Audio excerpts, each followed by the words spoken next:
Do you want an intro? All right. All right, I will ask, do you want an intro? Warned you, do you want an intro for this video? I don't think an intro is quite necessary. Although no, because like whenever you have an intro, I always skip it. Although I've heard a very good theory about why one needs an intro. Like you know how in every single podcast you have an intro music and an outro music. This is Mr. Wiggle in the music department. We were singing in the choir, and he was like, okay, if you think about it, a music is almost this piece of art, and then you need a frame around it, and the silence before and after the music is this frame around the work of art. And it shows this respect for the music. In the same way, I think sometimes if one does the intro and does the outro correctly, then one almost creates this frame around one's, uh, I guess, one's podcast in order to make it into, give it the proper respect as a work of art. However, I don't think our podcast is at the level of art, so I don't think we need an intro. I think so, and I think also the fact that you've raised Mr. Wiggle, a teacher at our school, it precisely highlights the topic that we're discussing today, which is the purpose and usefulness of education. Because I've become quite, I don't know, a bit of a pessimist when it comes to the usefulness of education, and of course this is more, I think, sociological examination rather than a philosophical examination. But perhaps I will share my views in a bit, though. I would like to just reach out to you and say, well, what do you think are the purposes of education, or what do you think is education? That's the broadest kind of sense of the word. And I know for those who are watching who might be applying for a Georgetown University, that is precisely the question that they ask. What is education? So, Warren Ju, I'll send that question for you. What is education? I think the question is quite misleading because the word education is quite equivocal in that it has several meanings that overlap with each other. I think one can identify two main types of education. One type of education is this sort of professional training, this technical study of certain subjects in order to get sufficient knowledge. So it's a certain sort of development of technical expertise in a certain area for knowledge. But then I think that's almost specific education. I think that's important to do certain jobs. But there's also another kind of education that I think maybe you'll be more interested in. It's this education in its almost etymological form of bringing out, because I think education came from educare, and it means bring out from a person. It's almost a botanic term.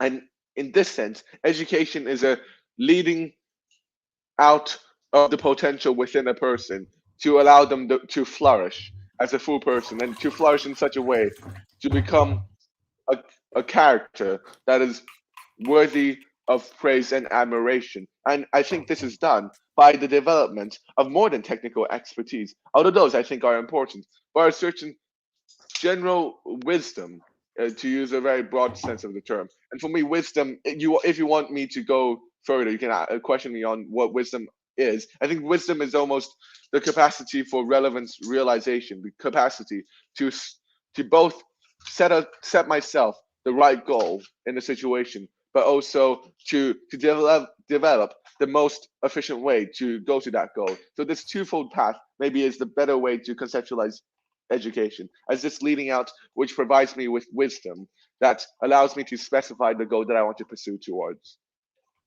I think that education defined as such is quite interesting, and I'd like to perhaps push you a bit further and say, well, a lot of people say education, and the first thing they think about education is schooling.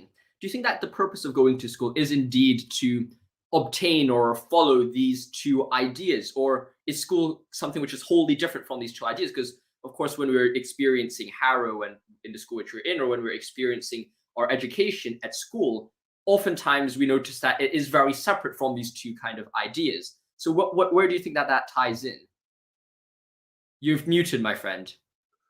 Oh, sorry. Well, I think it's just there. There are many purposes for schools. One purpose is it's almost a daycare center for parents when they're going to work. Another purpose is it's a way to socialize children into society. And one of its other purpose is perhaps education.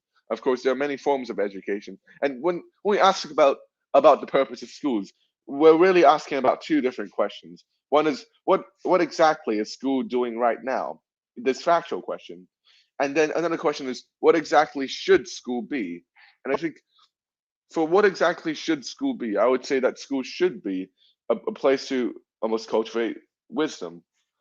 And as such, it's almost what we call an, a form of life, a cultivation of a certain form of life, just as Plato's Academy or Aristotle's Lyceum, where you're there not only to learn specific knowledge and doctrine from the philosopher, but instead to live as a pupil of the philosopher and to transform oneself. So education or schooling at its best, I think, has this transformative aspect where one is converted into something that is better while still retaining something within oneself. That's the leading out part that I was talking about before. Now, perhaps one person could say immediately here that the idea of leading out or your definition of education just seems way too broad in the sense that almost anything can be suited or categorized under this sense of leading out and this kind of development of wisdom, such that life itself is, I think, constantly, as we're experiencing, a certain leading out of and a sense of understanding or uncovering wisdom in some degree. And to say, well, education is that, is to say life is education. And it seems a bit too broad, such that education itself becomes completely purposeless under this kind of definition. Well, I think I would I would almost agree with your proposition that life is education, or a a life that is sufficiently rich is education, or a constant process of education. In the technical sense that I'm using here, of a constant leading out, of a constant transformation of the self through the cultivation of wisdom, through the engagement in different practices. These practices I would call almost psychotechnologies. Psychotechnologies in a sense of these technologies of the self in a Foucauldian sense, where I am able to use them to transform myself to for my own betterment. This is either in reading literature, in studying philosophy, and even doing mathematics or studying physics. But because in the ancients, the domain of physics, which is one of the three main studies, is not only a theoretical discipline, as we're making it right now, of just doing calculations, but instead it's also a psychotechnology for the transformation of myself because by understanding the world through learning physics, I appreciate its beauty and its wonder. And I think it is this constant transformation of myself through learning that is the purpose of education. And it seems that when you're talking about this kind of uncovering, or at least this kind of idea of the furthering, the leading out of, and also the development of wisdom, it almost is inevitably kind of interlinked, or at least tied in with this some sense of unveiling in the Heideggerian sense of being. How do you think that your idea of life as education ties in with this unveiling of being? Because I think life, if defined as education, is almost running completely parallel with Heidegger's idea of the unveiling of being. Yes, I think you can say that this is extremely Heideggerian. I would say that the meta, a garden metaphor may be apropos here. I've been thinking about this Heideggerian metaphor of this unveiling a lot recently because it would seem a bit too almost essentialist if you're thinking about it as there's something behind, there's already thing there, and I just unveil it in its truth, and then something real becomes like sort of gets unveiled after I remove the falseness. Just as when we think about education, it will seem a bit strange or a bit too essentialist for us to say that I really have an inner self. There's really a self inside me, and the process of education is just to let that self manifest itself in the spirit of constant transformation. And for me, I think that's not the most productive way to look at this Heideggerian unveiling of either the world or of the self. And of course, I think in education, what you're trying to cultivate is almost this threefold relationship of the self towards everything around. There's first this the self's relationship towards the world, the self's relationship to itself, and the self's relationship to other people. And it is this threefold relationship constantly being unveiled that enables a whole person to be developed and education to be achieved. But to go back to the topic of unveiling, I would say that the process of unveiling is almost like cultivation in the botanical sense of me as a gardener. Both there is a plant that is growing, but I am almost carefully tending it in order for it to grow in the right way to grow to flourish. So in some sense, there is both a thing there, but a thing that is not yet full, and it is my active participation in a thing. Notice my use of participation, which is this participating in a transformation that enables the thing to grow and flourish into its fullness. Another metaphor that one can think about in terms of this unveiling is this biblical metaphor of shepherds, of being the shepherds of being, of being the shepherds of myself, of both leading myself, but also sort of allowing the true essence of the thing to shine through. And it is this double contribution, this dynamical contribution that I would call is the genuine sort of sense of unveiling and education. Now, Heidegger once said that language is the house of being. Do you not think then that we can perhaps make an apt, and no pun intended here, but rather that education is indeed the school of being? I wouldn't say that education is a school of being. I would say that being is constantly being educated. Because it would seem weird for us to say education is a school of being, because education is not a thing. Education is a process, and as a process, it can't really be a school, if you get what I mean. Or perhaps you can say school is the education of being. That would make a bit more sense. Because just as language, it still doesn't really make much sense, because school is again a stable thing, whereas education is a constant process. I think it's a cool idea, but one may have to refine one's words slightly better. Indeed. But then do you not think then perhaps that the idea or the common kind of connotations between school and education might be a bit unwarranted, in the sense that school seems to have a complete different structure than an education? Or where do you think that kind of relationship lies, if we can't tie it in the same way? I'd say that school at its best is the facilitation. I would say that it isn't a necessary condition for education. Certainly not. There are a ton of people who haven't went to sort of big universities who are extremely wise and intelligent, and in an almost worldly way. And I would say that they have truly been educated. For example, I know there's this romanticization in sort of the 18th century of sort of peasants and farmers and people in the wild. But in some sense, you can think about them without any schooling.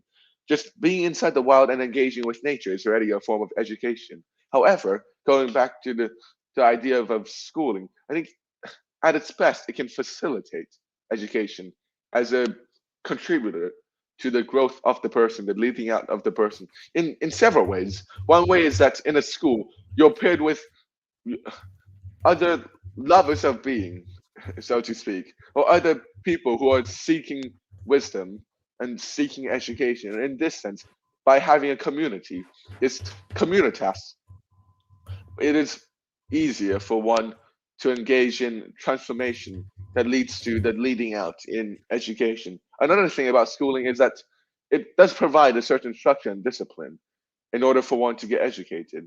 Because the problem with one sort of just constantly running around is that a lot of times one would engage in frivolous activity that does not contribute to education. This is why we have parents should not just let their children do anything they do anything their children wishes.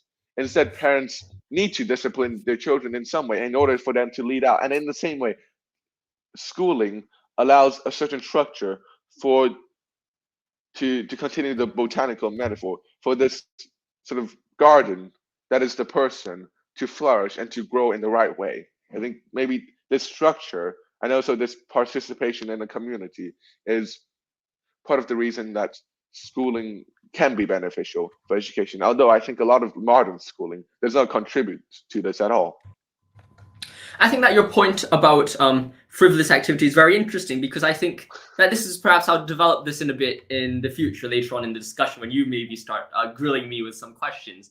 Though perhaps there's this kind of constant query that we live in a very structured school. We're in a British school. People act as if they have a bit of a stick stuck up their ass, and they're always very following these rules. But at the same time, they seem to still foster. It seems to be still a great environment of frivolous activity. A lot of underage drinking, drug use, vaping, all those different stuff go on in these schools. And Harrow's already quite good compared to other schools like Calais and all these, even though they're top tier institutions.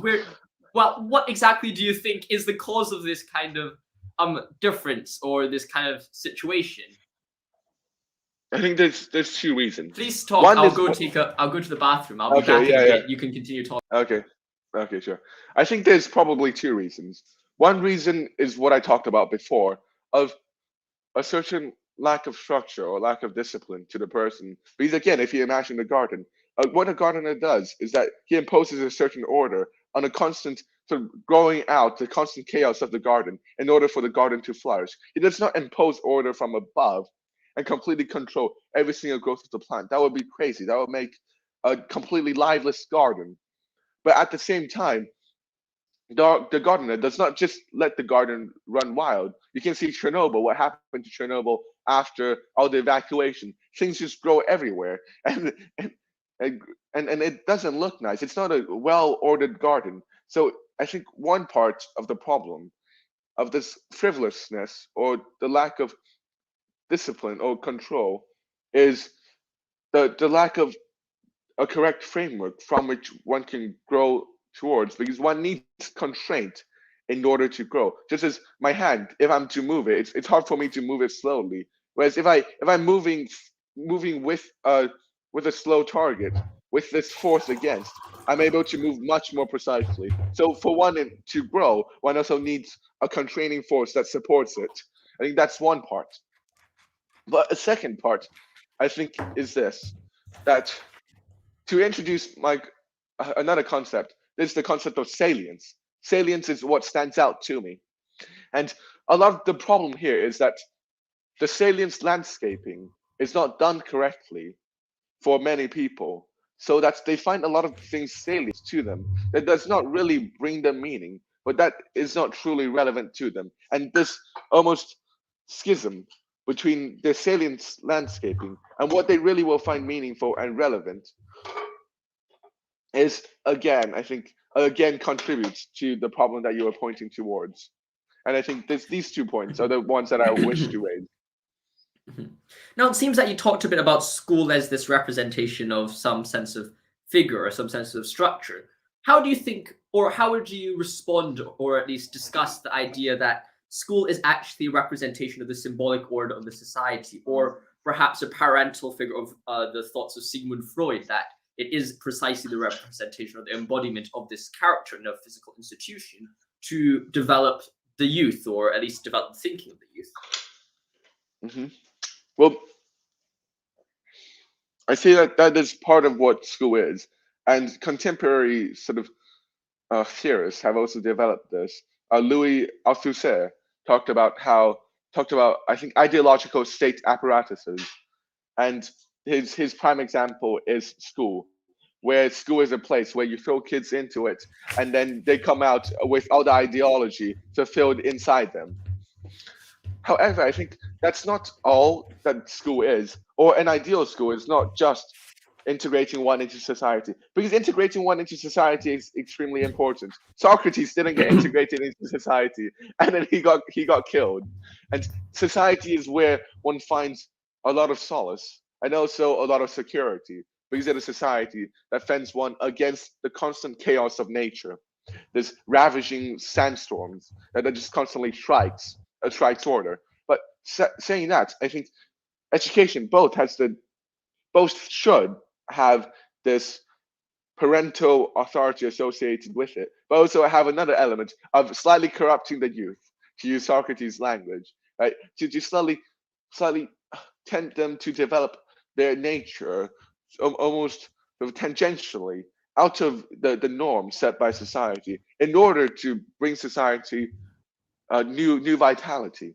And this is what we call almost I think this is what we mean by the leading out. Right? For a garden, you don't want to impose, as I just said, complete order on everything. To make the garden completely static, it will be dead. It won't be lively. Instead, for the garden, you want to impose a certain structure and then let the plants freely grow. To let even sometimes you'll be surprised by how the plants grow without your guidance, and by then you're structuring it by being surprised after being surprised, and this allows for the best garden. And in the same way, I think this allows for the best schooling or education.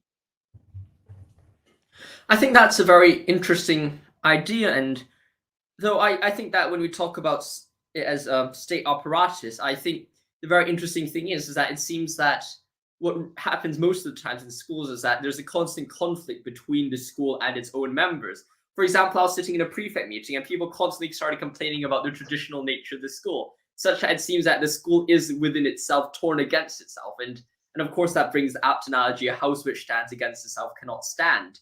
And in some sense, I think that schools institution these days cannot really stand as a function in the whole, precisely because even at the very top in the prefect teams, there are a great disagreement, and if not an outright kind of clashing of ideas within this societal structure at the very top. And there's always this kind of constant reminder, which I think is perhaps quite sad or quite unfortunate in the sense that it seems that even the society itself has turned against society in a very weird sense.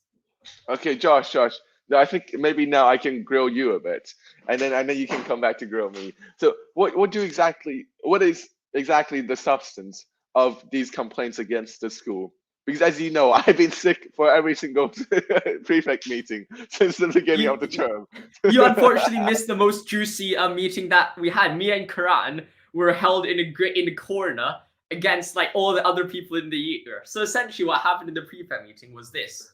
And I don't think it is unreasonable or an invasion of privacy to discuss the ideas here. But essentially, what was happening was the school recently put out a uniform code, and the first comment on it was, well, the code isn't gender neutral enough, and said, well, the earring code should be gender neutral, such that guys as well should be allowed to wear earrings.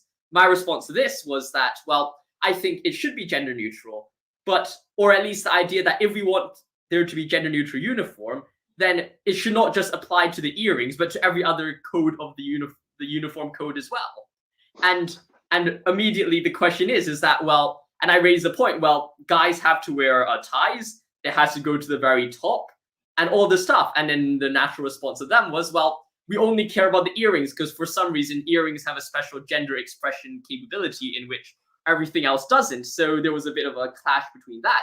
And of course, as normal people in the prefect meeting don't have much ears and they don't really understand what I'm trying to say when I say what I'm saying. And they got really pissed at me because they thought I was going against gender neutrality. And I was like, I'm fine if we have gender neutrality, but I think the conclusions that we reach is a bit different from the ones that you argue for. And my point was, well, if we want to have gender neutrality with the earrings, then let's just have a flat out ban on all jewelry which is visible. And then they obviously objected to that significantly. And I was like, well, what's the problem here? Because I don't think guys should be able to wear earrings to school because that just attracts unnecessary attention.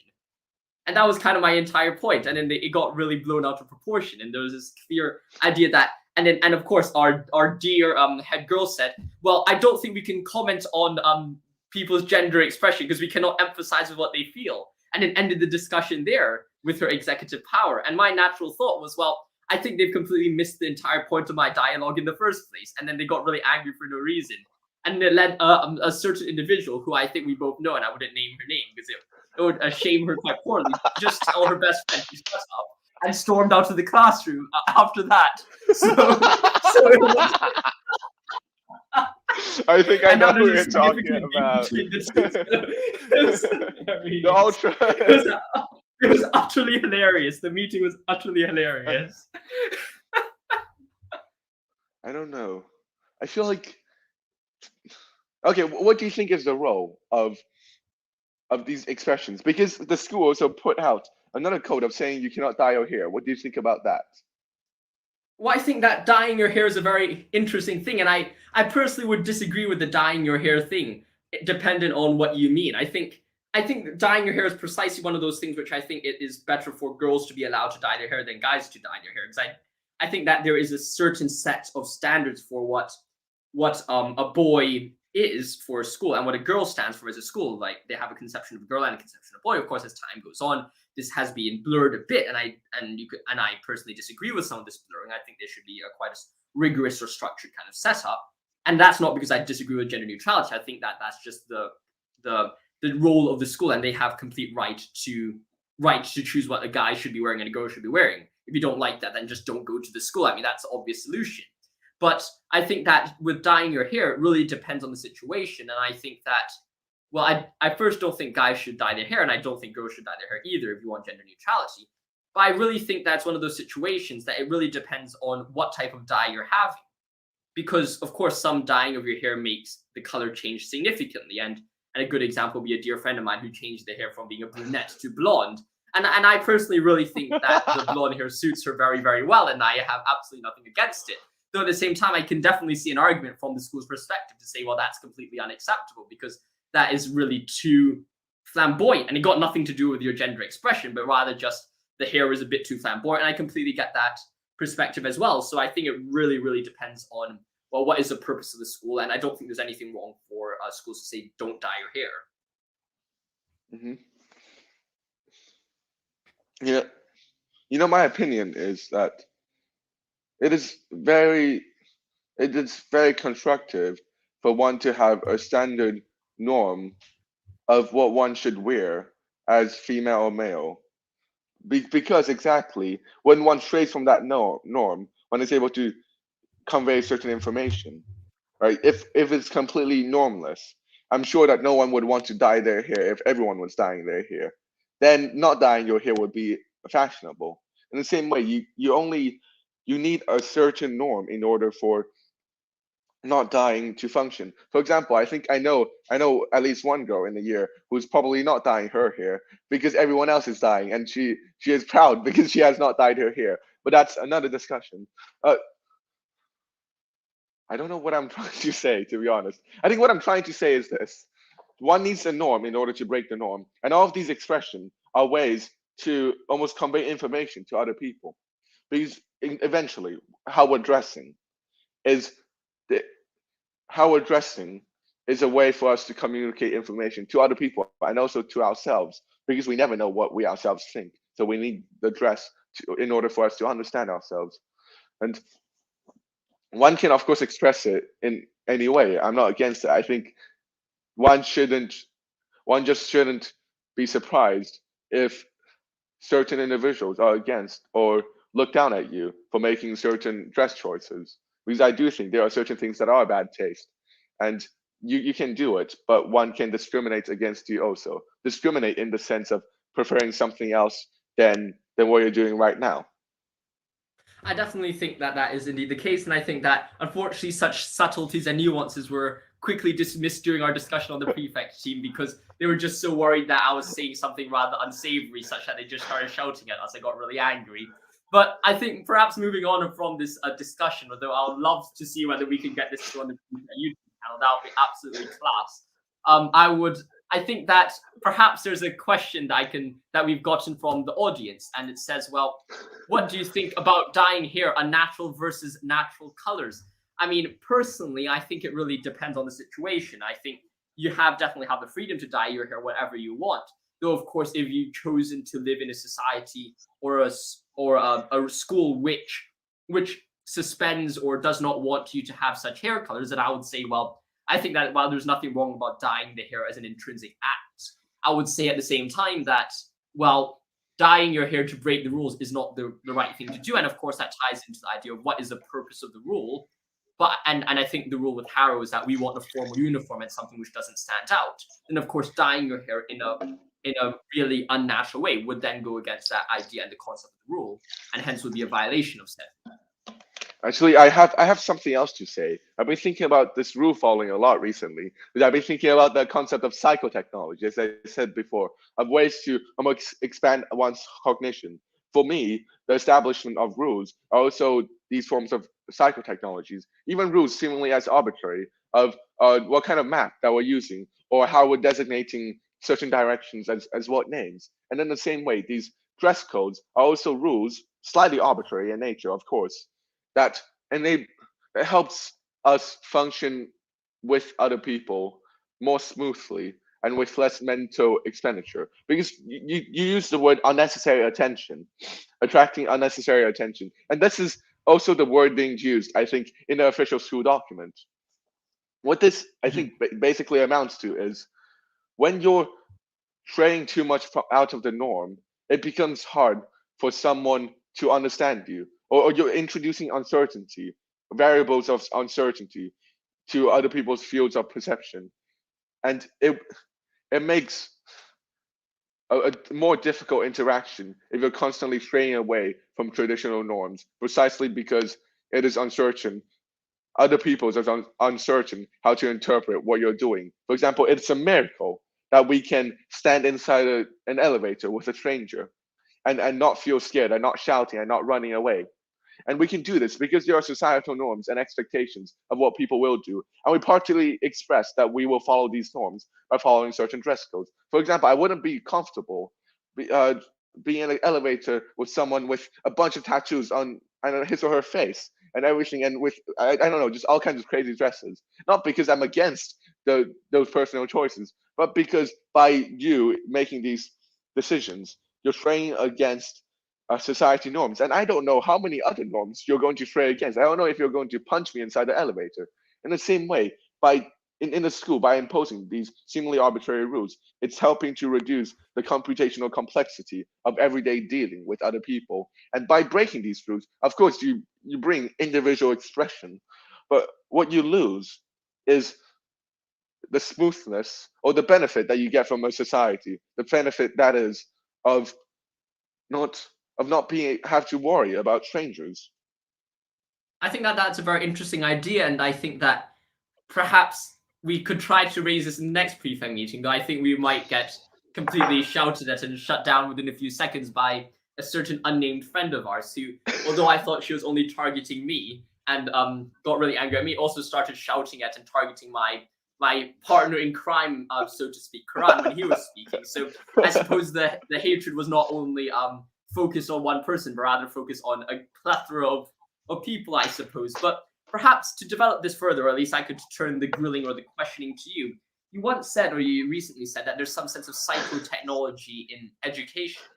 Perhaps my main question right now would be is that, well, how would you tie this idea of psychotechnology in with the idea of Heidegger's concept of technology as standing reserve or creating standing reserve? And perhaps before you talk about standing reserve, perhaps you can explain a bit about standing reserve to our viewers in the audience, which actually is one. We do have a viewer right now. Dear friend Well, of mine. actually, I've been thinking about framing and standing reserve a lot. Okay, let me give a brief overview of Heidegger's critique of technology. Because in fact, I've been thinking about psychotechnology's relationship with technology just the other day in the science corridor. But let me go back to the main topic. Heidegger's critique of technology is this. Heidegger says that we live in a technological age, and he means a technological age in a very strict sense. What he's trying to say is that all of our practices and norms are enmeshed in a certain understanding of how the world is to be operated. And we can never get out of this. Whatever we're doing, all the choices we make, even if we unconsciously make them, is already in this logic of technology. And Heidegger says that this logic of technology is a certain means end thinking, or a certain, I just want to think about the means towards a certain end, want maximum efficiency basically, and maximum use. Everything is seen as things to be used by human beings. And he introduced two concepts to illustrate this point. One is the idea of standing reserve, as in things are just standing reserves for us to use them. They are nothing in themselves, but things to be used. They have no intrinsic value, but to be used. It's this constant means and thinking that reduces everything's value to its extrinsic use rather than its intrinsic use value. This actually, I think, had a long history, starting from Marx, in fact, when he said that everything is socially necessary labor. But that's another discussion. Coming back to Heidegger's idea of enframing and standing reserve, I explained standing reserve as the logic of seeing everything as things to be used, standing there for me to use, reserved there for me, rather than things independent there in its own right, phenomenon that is overflowing and that constantly escapes my conceptualization and my use. And another concept here is enframing. Enframing is similar to standing reserve. If you think about it, you have sort of a phenomenon and a thing, and you enframe it by sort of capturing it inside your own concept, capturing it inside your own thinking, and sort of only seeing it inside one single perspective rather than seeing it from a multiplicity of perspectives. And that then is the technology's logic of framing things. And for me, psychotechnology is what is used exactly to escape framing. Because technology itself is not bad. Technology itself is just certain tools that we've developed to enhance certain ways of human acting or thinking in the world. It's almost a means in a means of amplification of our natural ability. It's not bad in itself.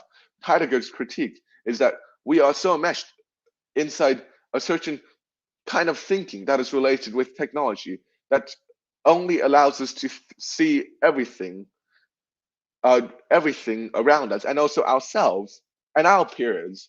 Going back to my previous section of the self-world, self-self, and self-other relationship as things to be used and, and framed inside a single concept.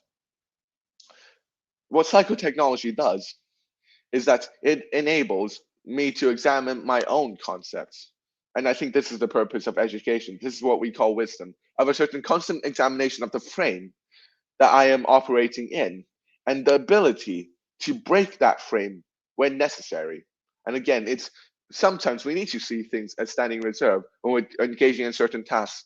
But what psychotechnology does is that it provides certain practices or certain tools that enables me to achieve what one might call self-transcendence. That is the ability for me to think back into myself and to constantly break my own frame and to change my frames. And in such a way, I don't have to see things in standing reserve, but instead see them as almost individuals in their own right that can be seen from a multiplicity of perspectives. If you want, I can elaborate a bit more on different psychotechnologies. I think that that is quite good, and I think we can perhaps. I think this is a decent way where we could end our discussion about psychotechnology. Now perhaps you can now turn on, and I'll hand over the grilling to you to talk a bit, perhaps, about the nature of reality, but more precisely, perhaps, why I've become so pessimistic about education. Yeah, I'll be interested in that. So, Josh, where does your pessimism in education sort of begun, and how do you think what can be done to address it? I need to pee, so I'll be listening to you though.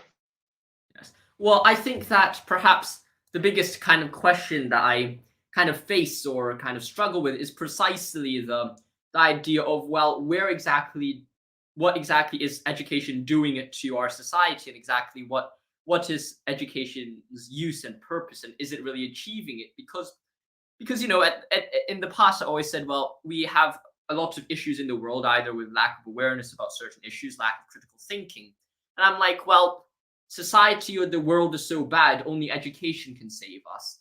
But naturally, as time's gone on, I've said, well, no, that's not working. Education seems to have done absolutely nothing, and it seems that the correct way is only God can save us. And I'm sure Warren Jew is laughing in the toilet while he's peeing right now when he's listening to this. But I think that I think it is quite true, because I as the head of Shastri House, quite a rowdy house, I would say, of a group of different people. I'm sure a Zombol in the chat, he's a Shaftesburyan member as well, so he would perhaps agree with me. But Shaftesbury is indeed a very, very rowdy house, especially not just rowdy in the activity sense. I think boys will be boys and people would be rowdy. I'm not kind of complaining about that.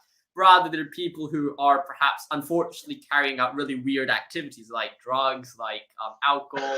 I go into the locker room, and then I smell vape everywhere. And then I heard that the head boy was offered to vape in the locker rooms themselves.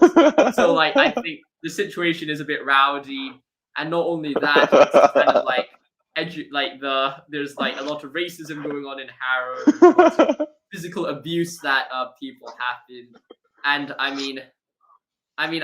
look at all these situations. I'm like, lads, you're going to one of the best educational institutions in Hong Kong. How on earth is this stuff happening? And it just makes me very pessimistic. It's kind of like the idea that no matter how good an education you are, no matter how much it stands against these kind of decadence, if that's the right way to use it, without sounding too offensive to anyone, I genuinely just don't really see how on earth society has ended up in the way that it has, perhaps. Okay, Josh, what do you think is the cause of these decadence?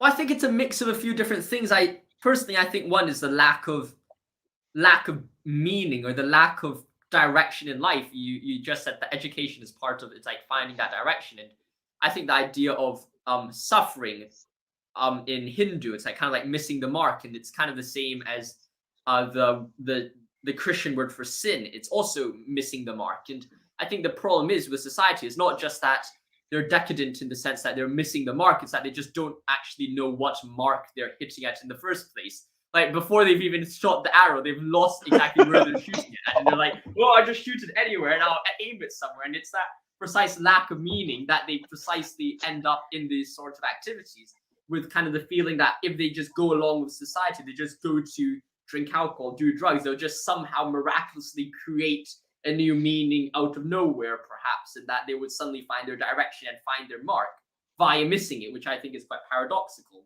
I mean, there's this story which I read on Wattpad, and it's like one of those like horrible, trashy fan fictions. I read it really long ago. It's like ages ago, but like it's basically this story where this really 2 days.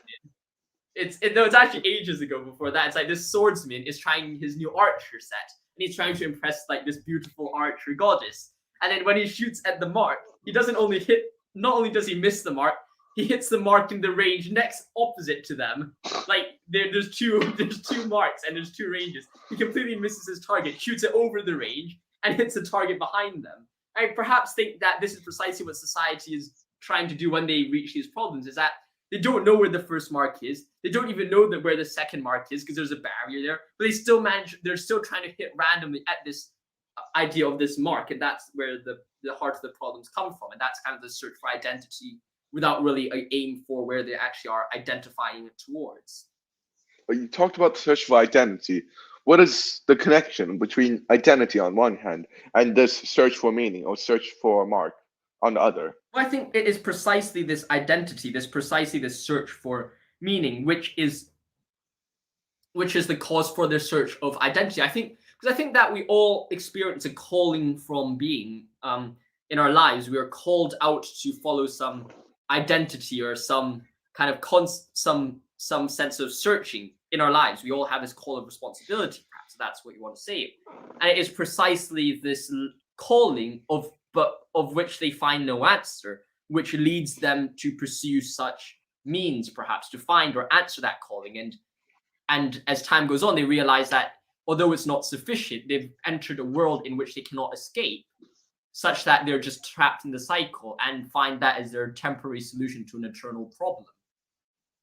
Well, I guess some may say that this calling is unnatural. Whenever we're experiencing a calling, it's really just society's ideological state apparatuses sort of instituting ideology inside us and faking these calling. How would you differentiate between true calling and a false one?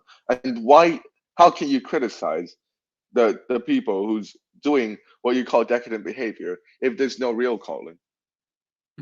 Well, I think that what we talk about when we're talking about this calling is really it's whether you turn to a sociological understanding of it or where you're turning to more of a theological one. Because at the end of the day, I will not hide in saying, but I think that it is precisely this kind of calling, or this lack thereof, which is fundamentally a religious question. It is precisely the discussion of being, which I think is religious by nature. And I think that it is, as you say, very easy to say that this calling is just a societal kind of structure. Then, of course, if the societal structure kind of arises, and it's truly a societal structure, then first of all, this calling fails to meet the mark of objectivity, or at least in the sense that it fails to have any societal significance, such that it would no longer be perhaps a religious question by nature if you just said, well, this is a result of society's cumulative thoughts till now. And of course, you could say that that's kind of a Freudian idea, or maybe even the idea of Durkheim, to just say, well, it's just society or the structures which have led us till now. But I don't necessarily think that is the case. And of course, ultimately, I would say have to end it down to God, perhaps in some degrees, to say that it is indeed some sense of divine calling of being, perhaps capital case B in this situation. But I think it's precisely this ability of the transcendent to be used in the calling, which allows us to understand what's right and wrong. That's beautiful. I guess I want to follow up with the question of, what do you think are remedies to the problem? Or are you pessimistic precisely because you don't think there are remedies? And if you don't think there are any remedies, why do you think so? Well, I think there are remedies, and there really is only one kind of remedy, and that remedy is more of a structure of a worldview which allows people to live. And this is I would say I'll call it a theistic structure because I don't think there's any better way to label it. And you could be a theistic structure as in believing in God existing, or you could be a theistic structure as acting as if God exists. I don't think for the point right now it makes a significant difference, precisely because when we're talking about this said theistic structure, we are talking about a question which is at the heart of human dilemma, and it also provides a deeply profound structure of how the world is working and also a direction of where the world works. Because the moment you eradicate this theistic structure is precisely the moment that you lose the marker which you're aiming towards, which provides the potential for such decadence. And it is precisely the adoption of theistic structure, and this is why I say only God can save us, is precisely the idea that it is only through adopting or the adoption of this theistic structure which allows us to reach a certain goal. What is this theistic structure? Because I think my argument, perhaps, against one saying that one has to adopt a certain theistic structure is that I want to say that this isn't really a structure, but instead a constant process. As I said, wisdom is not saying that there is a thing that is called wisdom inside my head, but instead it is a constant process of renewing and a constant reconceptualization of my surroundings. And in the same way, I wish to argue, I want to challenge you on this point, that when we're talking about theistic structure, perhaps a better way to conceptualize it is a sort of a way of being in the world that is a constant renewal of myself in the constant process of being led out and becoming towards the most meaningful and towards the most relevant, rather than saying that I am inhabiting inside already a structure. Because I think that the fear is that when people hear this theistic structure, they already think that it's almost an oppressive thing that is completely locking me in. Well, I think that when we're talking about theistic structure, we're talking about a theistic worldview, fundamentally, a way in which we view the world as more than just mere physical matter going around the world. And I think that might be one of the causes of this lack of Marx. Is precisely what Nietzsche pronounces God is dead, is the death of all metaphysics and the death of all intrinsic value within the world. And it's precisely this attempt to solve the problem of nihilism, which precisely leads to such decadence.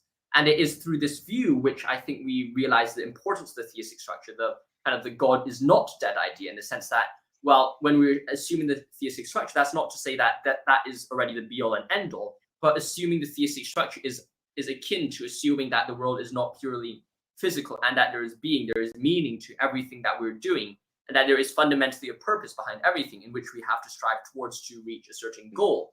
And that is kind of the theistic structure that I'm talking about. And it's not something which you adopt. It's something which you first adopt and then you develop from. It's kind of like when the centurion says to Christ, and I think that that's the most profound thing. It's like, I believe, help me with my unbelief. What does that mean? It's like, well, I accept the existence of God.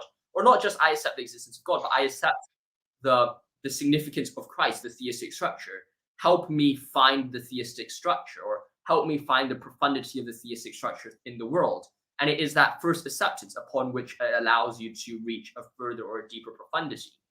And it is the first acceptance of that structure which allows you to further question and develop yourself in the future. Okay. Well, I want to challenge you further on this point of following a theistic structure. Because I think a lot of people would say that perhaps what you're saying is right. It does seem that they have an empty hole in the middle of their being, which is this lack of meaning. And perhaps it may be able to be filled by a certain theistic structure or by a sense of the divine. But what they would say is that this is simply unlivable for me. I cannot imagine myself living a theistic life. Perhaps I'm raised in a completely atheistic family. I cannot turn to God. It is not a viable option for me. What would you say to those people? Do they have other options, or do they still have to turn towards God? Or is there a way to almost turn towards God that does not require this complete acceptance of theistic language? Well, I think that I'll first challenge the assumption that they grow up in an atheistic family. So I think that, of course, it could be atheistic in the sense that I do not believe that God exists, but I don't necessarily think that is a classification of a theistic structure. That necessarily entails the negation of a theistic structure. In the sense that I think that we all attribute, either consciously or subconsciously, the significance of the metaphysical to our experience of the world. Phenomenologically, we're all in the theistic structure to lesser or greater degree.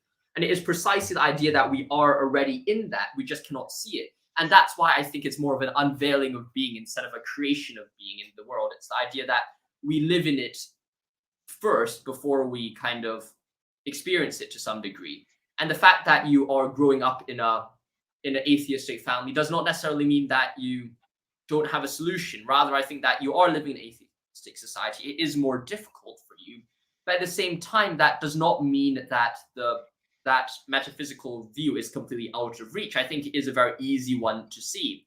It's a very easy kind of one because you're already living in it. You just have to reach further and find it with that which is already in front of you. And I think that that's what it means when Christ says, I am at the door, knock, and the door shall be opened unto you, seek and ye shall find. It's precisely the fact that it is at the door constantly, and it's precisely the fact that it is there looking and reaching out to you, which is precisely what we're trying to aim for when we're responding to the person who grew up in an atheistic family.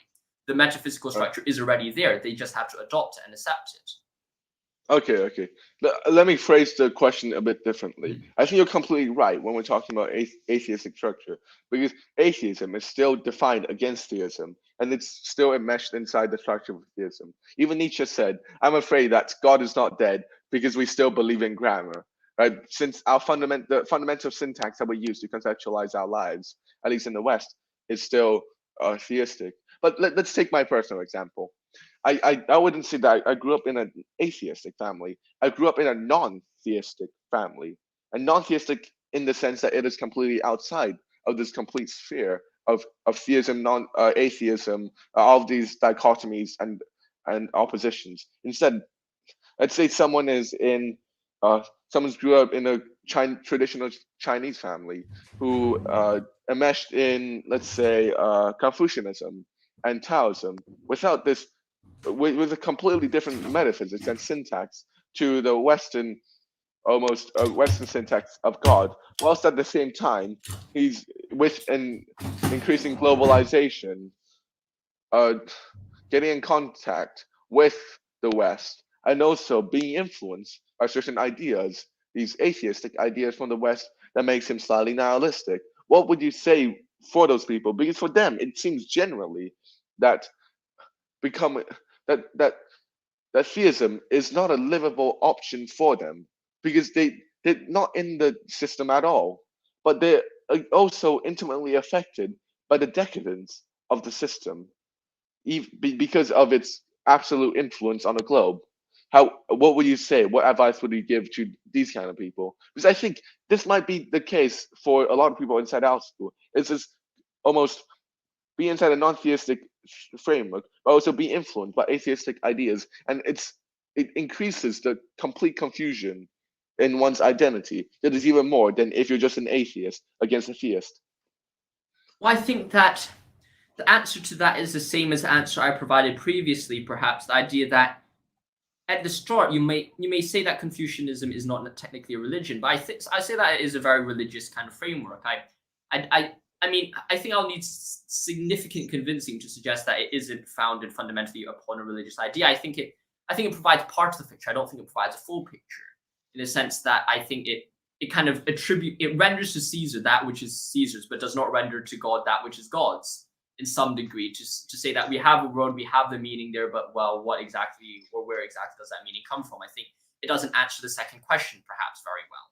And in the same sense, I think it.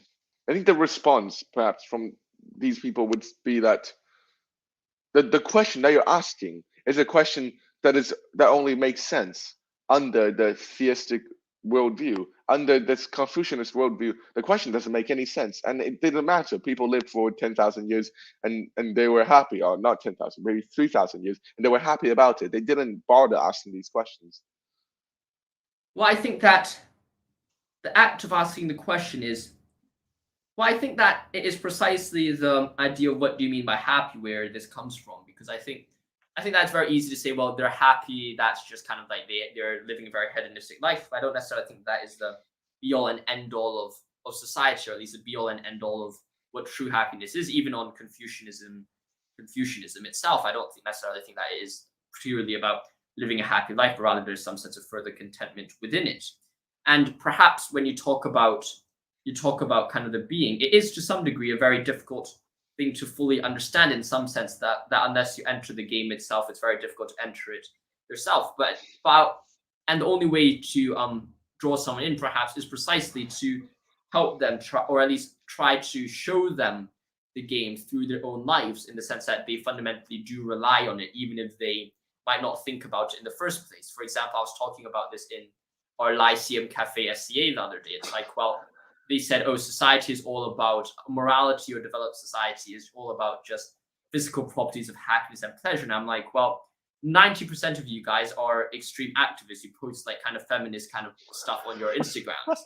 You do all that stuff. And I'm like, well, all right, let's judge your feminism against what naturally happens, either from natural socio evolutionary kind of perspectives, or what it is. And it was quite clear, evidently clear, that, well, if we purely acted upon the idea that morals are only socially, economically developed, then ideas like feminism and slavery doesn't really become as strong as they are, because, well, slavery back 200 years was completely acceptable or something like that. So in some sense, you notice that, well, all these practices are only like, oh, well, society says slavery is bad, we should throw down all these people are morally apprehensible just because I think so. And that doesn't really become very powerful anymore. So it seems that the fact that they're living themselves are based on the standard of this theistic structure, and that their very actions call out to their answer, and that their reasoning does not match out with the way that they live and the way that they act. Okay. Well, I want to probe you further here. You said that everyone living presupposes the theistic structure. I guess this question has two parts. One, do you think, can someone live without this theistic structure? And if no, then why exactly does the very act of living presupposes a theistic structure? Theistic structure in the strict sense of a Judeo-Christian worldview, or the Judeo-Christian syntax? Well, I think that people can technically, quote unquote, live without a theistic structure. But I think that it opens up a very dangerous route in which you follow down, kind of like, and that I think is what Nietzsche said when God is dead. It's precisely the idea that if you get rid of the theistic structure, you're left in a very big gap, and that the exact growing of decadence in society right now is precisely the growing of it's perhaps a growing of this understanding that they're losing the theistic structure within them, and they don't know how to find it again. That is precisely, can you live without a theistic structure? Yes, people can do it, but at the same time, is that a fulfilling way to live? Perhaps not. And would you say that every single religion that exists is fundamentally inside the syntax of the theistic, or because it does seem that there are religions in the world that does not follow so this ordinary conception of what God is as this ultimate one and the good, and things following on from it. Instead, perhaps there's pantheistic religions, there's paganism. And how would he answer people who say that it does seem that pagans live pretty happy? Pantheists aren't so bad either. Why do what is lacking inside their worldview that theism fills? Well, I think they're lacking some kind of, I think that, of course, I think they're working towards a similar goal, in the sense that they all share, or they're trying to express some part of the picture. The only problem is that I don't think they fully appreciate the entire depth of the human condition, or at least they don't fully. I think they represent parts of the whole, but not the whole itself. And a good example of this would be, well, like kind of like Judaism has a significant stress on knowledge, the direct understanding. Islam has focused on power, and then you could say that the polytheists sometimes focus on the direct experience of the world, perhaps, maybe to some degree. And they're not necessarily wrong or anything like that, but they do not provide perhaps a full comprehensive view of the human dilemma as a unified whole, which is perhaps unified in the idea of Christianity. And of course, you could say I have a Christian bias, but I think it's quite true in the sense that in Christianity, you literally have God, the divine incarnation, coming down to earth as a human, experiencing both God and human form at the same time. And furthermore, it combines the concepts of responsibility, power, as we've talked about in our discussion on Genesis, but also it talks about you have the theistic structure. Well, you also have the experience of the world, which can be found in the Old and the New Testament as well. And finally, they also talk about love, which I think is the key theme. So as you can see here, the structure in each of these systems is unified in Christianity, which I think is precisely why that is the most important thing, or at least that kind of points towards its significance. Okay. I guess another question would be, well, you said that Christianity unified all the constitutive elements of human life. First, could you sort of give me a schema of what these elements are? And you mentioned some, but I want a comprehensive picture. And Mhm. second, how exactly did this schema emerge? Because one would say that this emerged in a specific time and place in human history. It was not eternal. It happened in a place in this rectilinear time. And how can you justify that this specific event can be generalized to the entire human condition?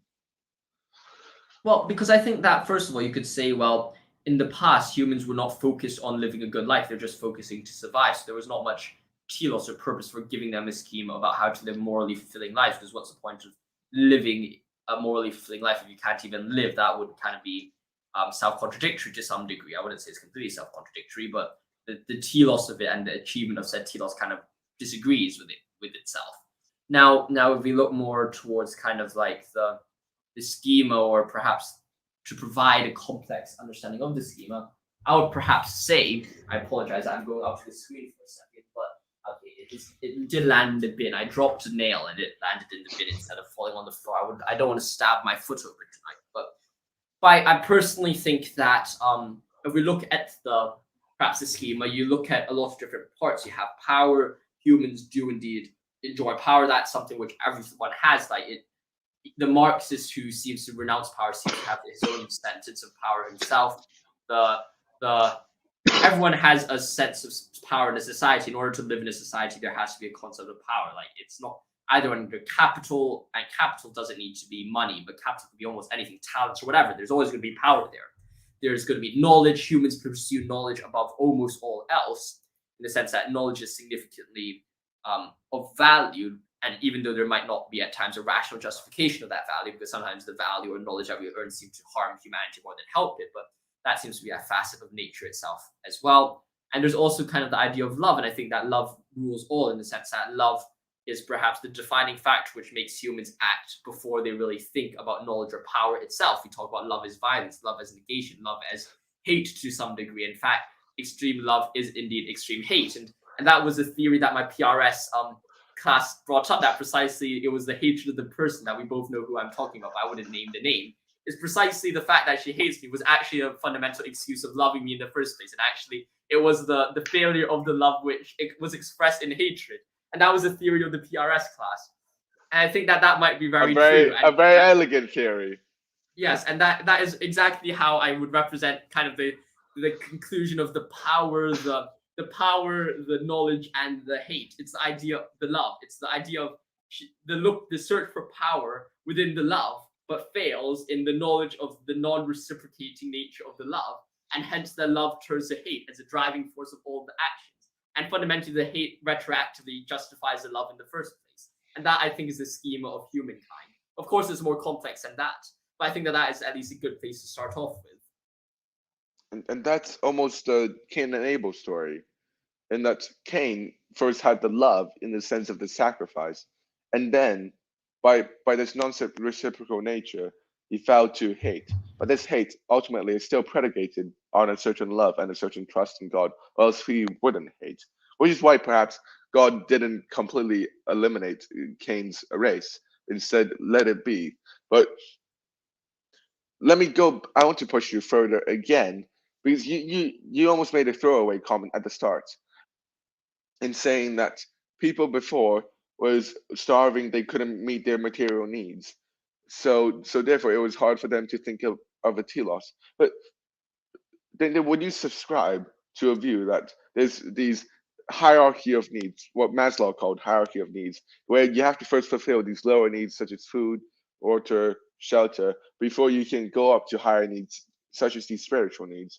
Then if you accept that, one would say that, well, why are you espousing all of these high theistic sort of theories? Why aren't you going to Africa and Of course, I know that there are other places with poverty that's not Africa, but then Africa as a country is a great example of. Africa as a country. I know. What I was planet are you joking. on? I was joking. That's a joke. Africa as a country is is a great exemplification of these extreme poverty that you were talking about, which leads to the impossibility of searching for meaning. So I guess the question would be, um, would you accept the schema, and Well, how would you perhaps. answer the Mhm. how would you answer the second objection of this Africa as a country objection? Well, perhaps I think that when we're talking about the schema and the poor, I perhaps didn't phrase it enough, and I wasn't thinking very clearly when I said it, because I think that the best way to look at it is that the being and the calling from being this responsibility was there since the very beginning. It was just that it was way more difficult to attach or find it than when one has a more developed kind of gone beyond that stage, such that the people in Africa these days today, or especially my friends in Uganda and Kenya, they might be facing financial difficulties, but at the same time, they are able to reach out. And I think that they successfully reach out to this being because of the happiness, the depth of and happiness that they experience through Christ. And as a result, I would say that it is open to them. It's just that it's more difficult to find them. And that's perhaps a better reformulation than what I've said in the past. And I think that that might be a better way to look at things. Okay, so they, they're constantly looking for them. Although, why is it more difficult to find it with these difficulties? Because one would say that it may be easier to find it with these difficulties. Because one of this diagnosis of contemporary society is that we're exactly too wealthy. We don't have any push below that gives us any drive. Then we're left empty and meaningless and nihilistic. And then we do drugs and do vape, etc., etc. Well, I think that perhaps the solution or the best solution is indeed the idea that, well, that maybe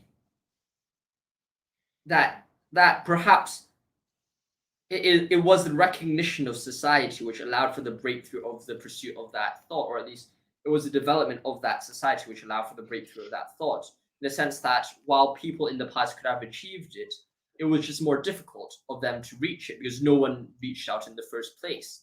And although there were a few who did, it was more of kind of a struggle to reach up to the kind of the limit before once you hit it, you explode, in the sense that technology is an exponential graph, or the development of society is an exponential graph. It's very difficult to find ideas, but once you hit the idea, it bursts forth a plethora, a kaleidoscope of different opportunities. And it's precisely the idea of it shooting out from a source that allows you to reach the goal or create potential. And that is precisely the same way. It required the first shooting, which allowed for the potential or this development to occur. And that's why traditional societies always worship the phallus. I But agree with you. And I think that that might precisely be the solution, or the perhaps the thought that we arise from this discussion. I think that was a great insight. But wait, what was the question I wanted? Oh yeah. Okay, I talked about how one of the diagnoses of how people are feeling so meaningless and vaping and doing drugs all the time is that we're too wealthy and too materially sort of satisfied. Uh, do you think that's a correct diagnosis of the situation? And what solutions would you give if you think it is?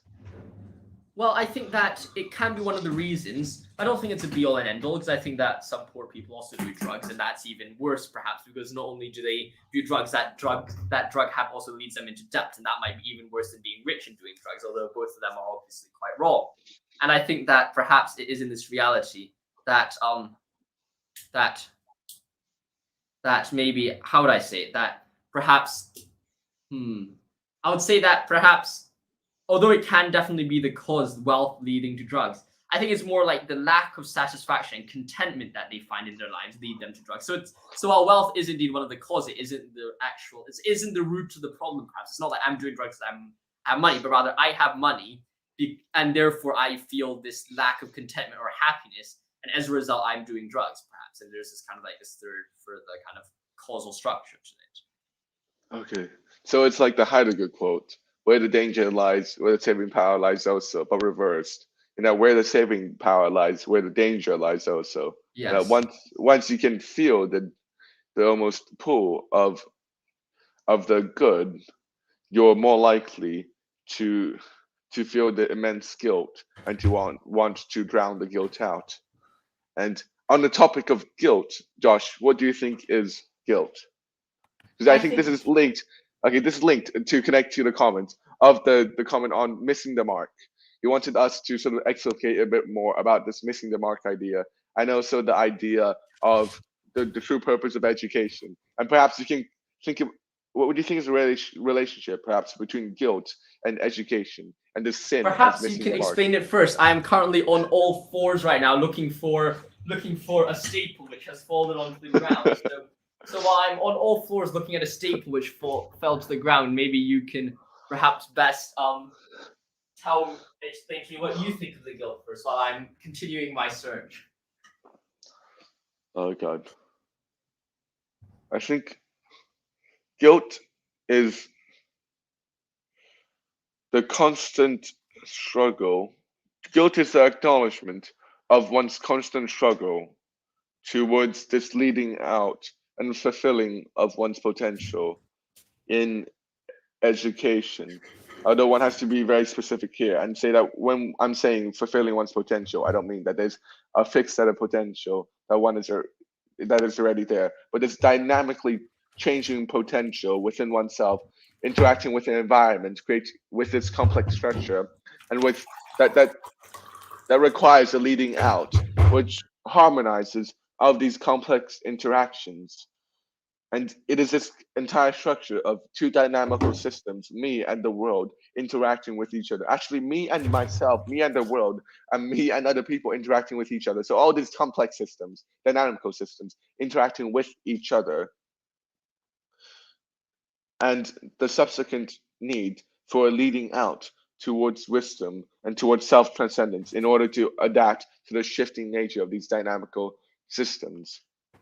That leads to guilt. And that guilt is the acknowledgement that that this is an impossible task because of how complex it is. And one is always missing the mark. One is always sinning. I think that is the meaning of original sin. That we are always guilty. We're always missing the mark. Exactly because there is a mark, and there's a mark that we have to aim at. And in order for us to aim at it, we can never get it because it's too difficult and too hard. I think I think that's correct to a significant extent in the sense that I think that guilt does indeed arise from the lack of responding to the calling of responsibility of being. Perhaps that's perhaps the best way to put it, or at least in my view. And perhaps a good way to illustrate this kind of the idea of the mark always being set beyond you is kind of the idea that when you love this girl but you love them not as like kind of as the girl quay girl, but rather the girl quay ideal. And perhaps I have experienced that in the past, and you perhaps know exactly what I'm talking about.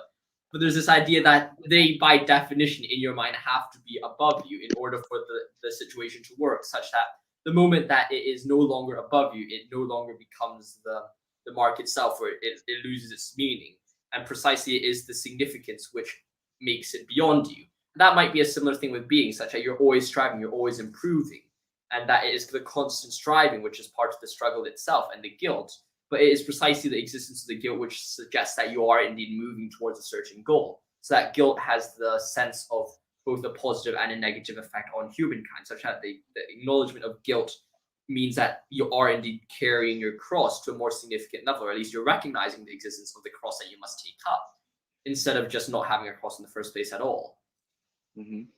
Well, I have two questions for you. One, we always say bearing one's cross. What do you exactly mean by this cross? And the second, maybe related question is it ever possible to live in a state without any guilt? Well, I think that to bear one's cross is precisely the act of taking on the responsibility of in the greatest possible degree. And that is the idea of bearing one's cross, not only for the sins of your own, you're failing to miss the mark, which we all do on a frequent and occasion basis, but rather also the failing to meet the mark when you do not do your very best to help others, even if those other people act in a very despicable manner towards you. And it is precisely that the dialectic or the dilemma between the two, which precisely is the idea of the guilt and the bearing of one's cross. I think that it is that balance. Wait, sorry, can you create a question for yourself? to answer. I was I lagged out slightly when I was changing my earphone. Maybe okay. Linking to guilt and responsibility. Can you specify a bit more of this link between responsibility and guilt? It does seem very true. Well, I think that responsibility is something that we feel. It's something that we experience from our understanding of the divine. We experience it from our understanding of God, the calling of being within us. That is the calling of responsibility. We have responsibility not only to ourselves, but the responsibility to those around us, in the sense that if my friend sins and I do nothing to try to stop them from sinning, I bear the guilt of their sin, not as the person who acts it, but rather the person who failed to prevent it. And in the same way, guilt is a retrospective nature of not only recognizing that responsibility which exists, but also the recognizing that you failed to meet the mark which you had to aim towards, the failing to meet responsibility. And as a result, I'm saying that guilt has a positive and negative effect psychologically, because first of all, in order to feel guilty, you must first recognize that you've failed to miss the mark in some extent. That is precisely kind of the dual nature of guilt that I was talking about. Mm. Okay. So Karl Jaspers had a very interesting idea. He gave a fourfold classification of guilt. He said that guilt, there's personal guilt, there's collective guilt, there's national guilt, and there's metaphysical guilt.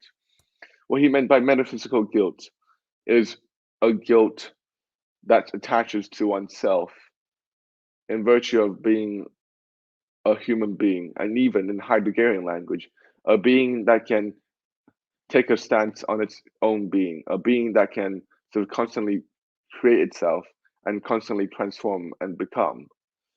Would you agree with this categorization of a certain metaphysical guilt that we're always bearing? And in relation to this, I want to ask you about Christ. And would you say that Christ is an individual that has no guilt? I would say that Christ is indeed an individual who has no guilt. And that I would disagree with that metaphysical idea of guilt, which is the constant self-reflection of oneself, such that the existence of one being self-reflection of themselves leads to the existence of guilt. Though I would say that is that process which leads most of us to feel guilt, precisely because we self-reflect on ourselves and then realize that we missed the mark. And that is the introspection which leads us to feel the guilt in the first place. So there is indeed that dual nature there. Hmm.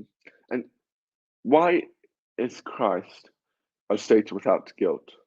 So I think that Christ by nature is that which fulfills and completes completely his responsibility, in the sense that there is written that there is no greater love than that which gives his love for his friends. And I think you could take that even further and says there's no further love, and hence it's a divine love for someone to give his life for his enemies. And that's precisely what Christ does when he comes down to earth. Is the entire structure is that God comes down to form of man, not to die precisely for his friends, but for his greatest enemies, such that they can be saved, in the sense that he has given his absolutely best shot, he committed his all, in order to allow for the fact, or allow such that people can to die for the sins of the world, is to say that I've taken responsibility to the greatest degree to stop those around me from sinning, not just taking responsibility for myself, but those all around me. And that is the dual nature of Christ, such that he fulfills completely the responsibility to the greatest degree.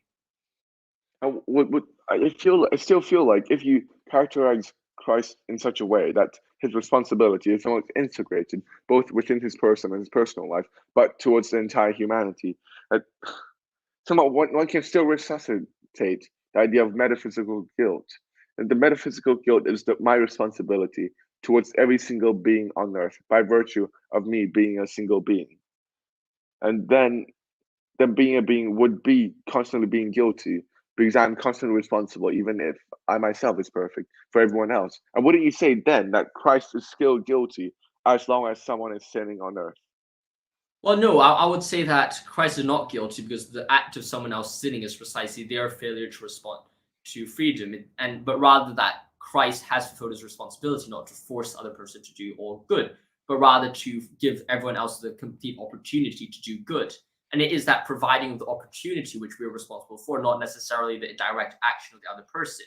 Because I think that it would not necessarily be good if we just forced people to give to charity, but rather if we promoted other people to give to charity and help others, then that itself would be a good act.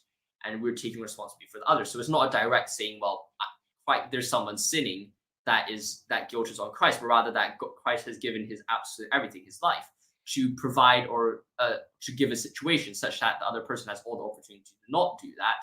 As a result, there is no guilt lying upon your shoulders.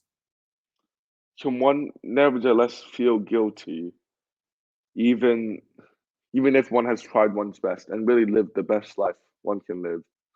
Because I'm thinking about Kafka's scene in the trial, where at the end, the protagonist K gets killed like a dog, shamelessly, without any dignity, despite not doing anything wrong.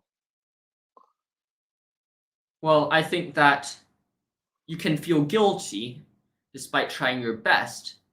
But at the same time, you can also recognize that your best was only a result of your lack of knowledge in the situation. For example, if I talk about my past relationship, I would say that I tried my best in that relationship, though I was too stupid to understand that my best was a completely misguided best under the circumstance. And I still feel guilty about that, not because I didn't try my best, but rather because there were certain aspects of it which I was just completely blind towards, if you see what I mean.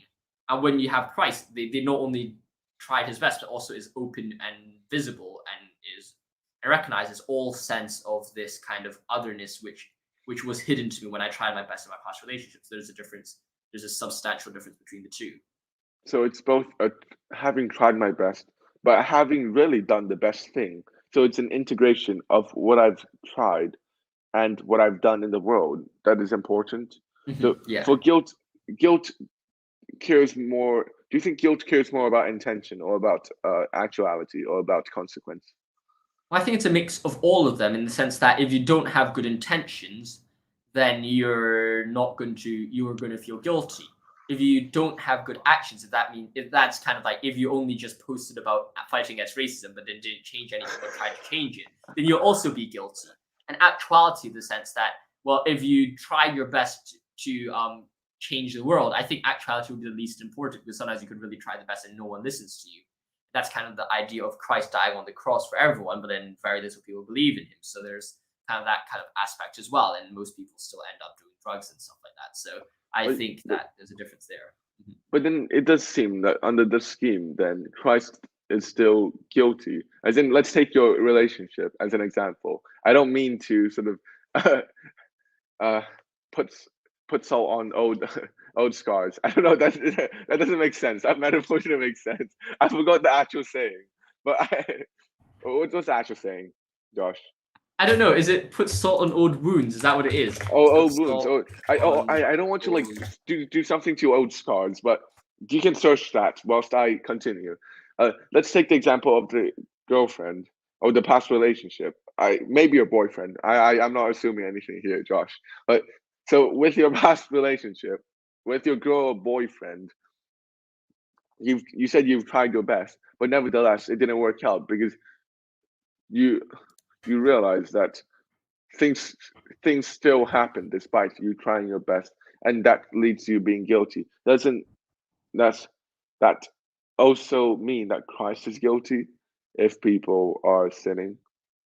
Well, I would say the difference is that I tried my best, but like there was things I could have still done more, in the sense that, well, perhaps I did try my best in the sense of acting immediately, but I did try my best in self-reflection, perhaps, and that could be one of the reasons why there's that guilt there.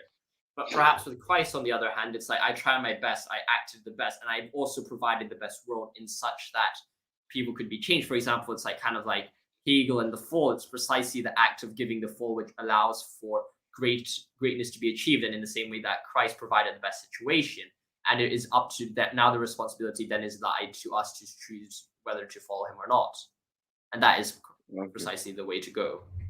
And it's this almost provision of responsibility, which is like what I talked about as education, leading out. That is the very act of Christ. Yeah, I think that is indeed the solution. I wasn't sure whether you're finished or not. You were like, it's like you're like, it's like the thing, and I was like, on the Apple, I was like, wait, is he finished or not? Oh, he actually hasn't finished yet. Or has he finished yet? I shall wait. And then I saw the expecting look of an answer from Warren Q, and I was like, yeah, all right then. I suppose my choice is different, but I don't know necessarily how to responding Okay, to okay, that. okay. Wait. Let me take you to another scenario. You know the line in the Bible, which is very dear to my heart. My God, why have you forsaken me? Is this the ulti- Is this an inevitable consequence of trying one's best, of almost of absolving oneself of all guilt by almost providing the opportunity to being for them to lead out? That is, being does not respond to you, and it is this what's the word, disappointment in being, that is the ultimate outcome of trying one's best and absolving oneself from guilt. My God, why have you forsaken me? First of all, I'd like you to explain why you find it so interesting, and then I'll explain my views on it. Because right now, I need to go to the toilet again because I've drank a lot of water in the past few minutes, and I haven't gone to the toilet much today. And he has a very As a small result, bladder. indeed, I do have a small bladder. But so please, can you explain it while I go to the toilet? I will return very soon. Okay, let me explain. My God, why have you forsaken me? That's what Christ said. It's in one of the Gospels. I think Gospel of John, probably. Yeah, uh, where at the crucifixion he said, my God, why have you forsaken me?" Basically saying that, well, it seems like everything has given up on Christ. Even his God, the Father, has sent him onto the cross. And in this sense, it does feel like there's a disappointment in being inside Christ, or at the least, a desperation that comes out of the sentence, which is extremely moving, by the way. But also, I feel like this is one of those lines that is used by atheists again and again to attack the religion of Christianity, even though I would say that the occurrence of these strange and beautiful lines inside the Bible is exactly the reason that Christianity is a religion worth studying rather than merely an ideology. Now, on to you, Josh.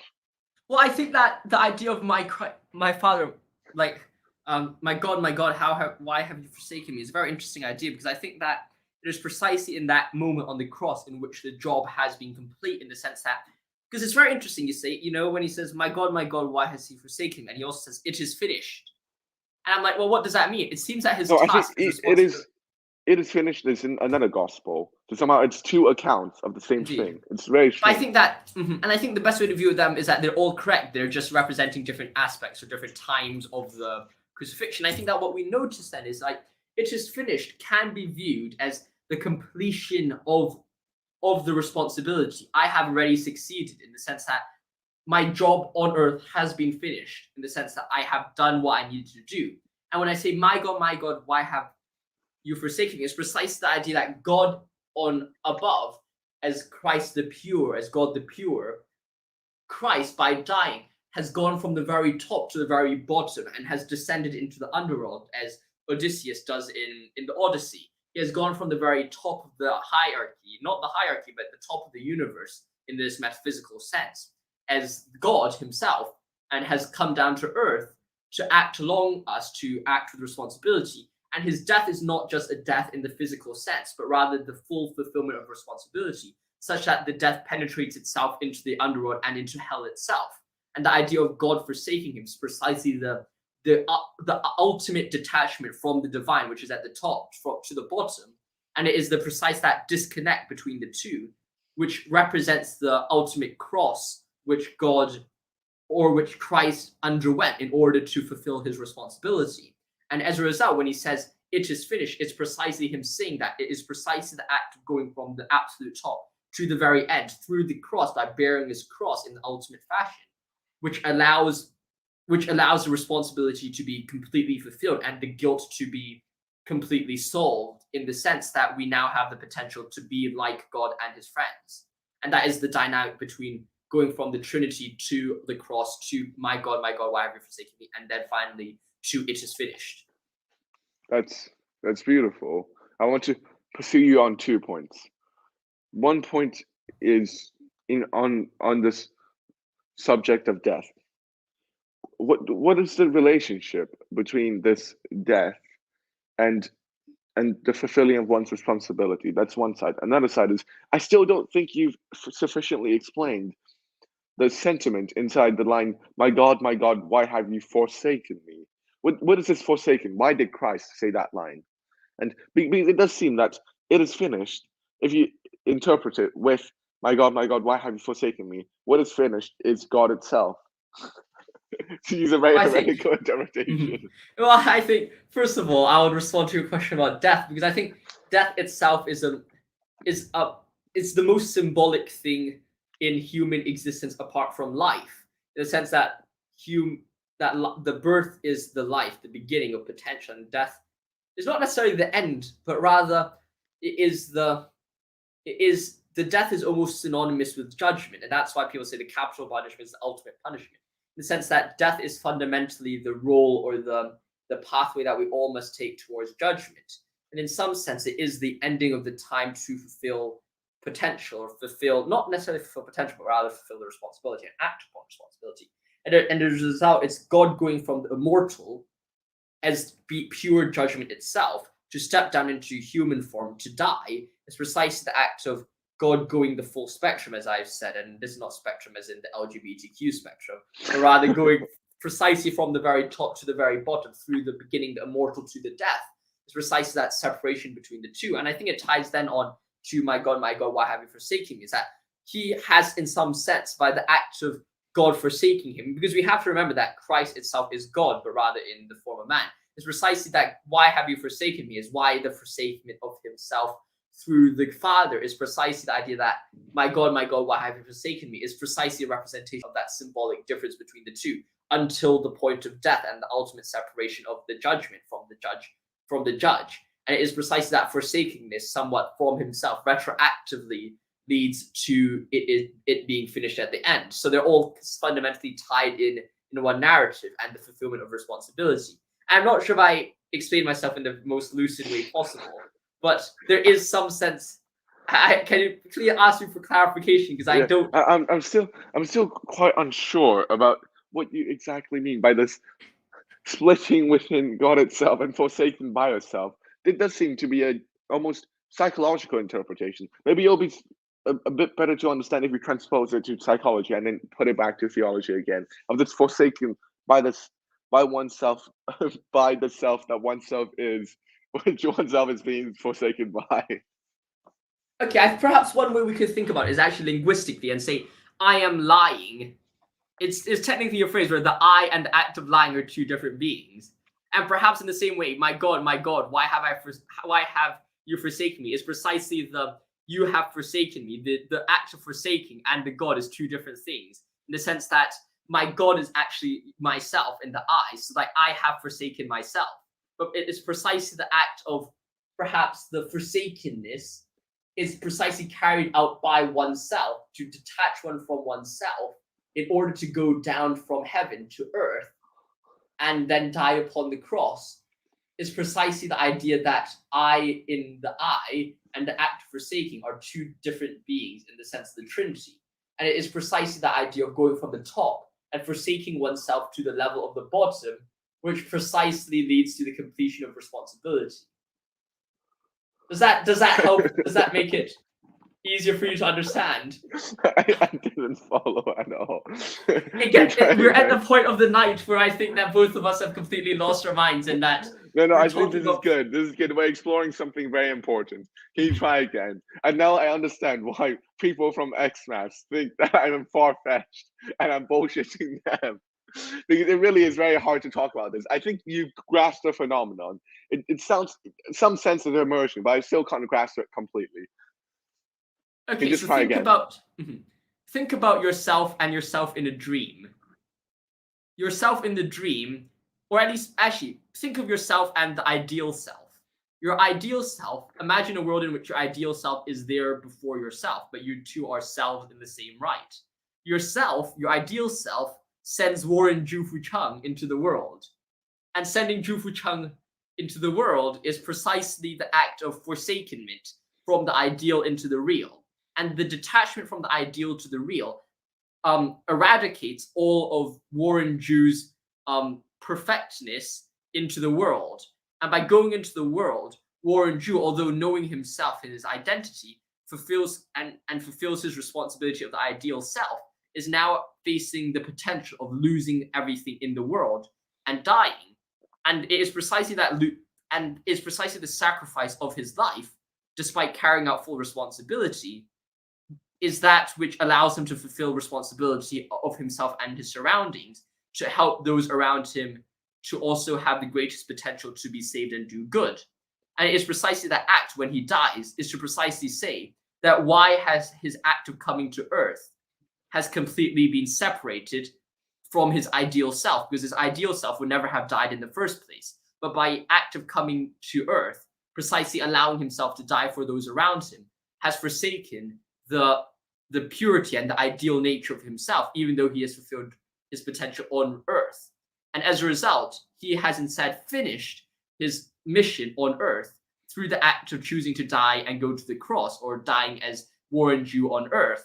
And it's precisely that act of allowing himself to die, which is the precise forsakenness of his ideal self into the world. Oh, I understand now. I understand now.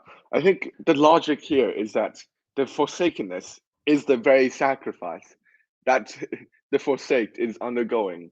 So somehow there's this circular causality going on where to forsake is already to sacrifice the forsaken.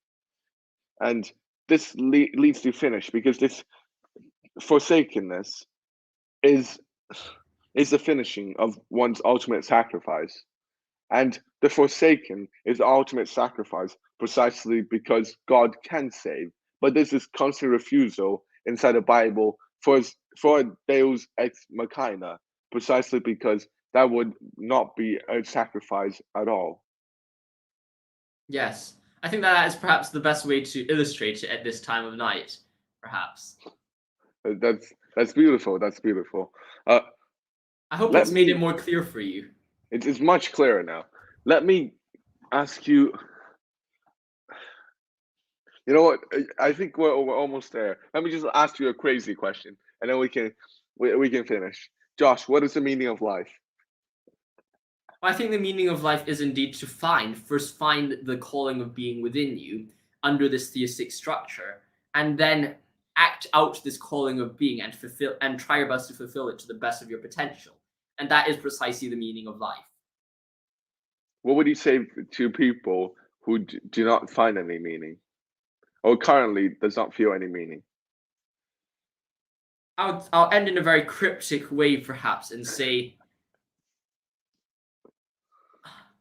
for those who search, find it, and those who, no, I'll say, those who try to gain their life will lose, and those who try to lose their life will gain it.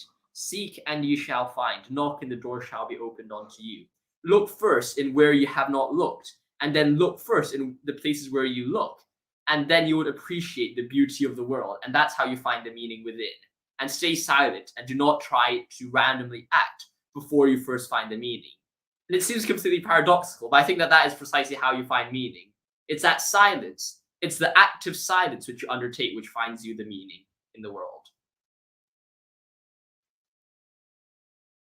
And on that note, I think we shall end our live stream. It has been a long live stream, and I'll appreciate much of you for joining in. Like always, stay safe, my friends. See you soon. Thanks for watching, and I'll see you in the next one. Have a great one, and see you soon.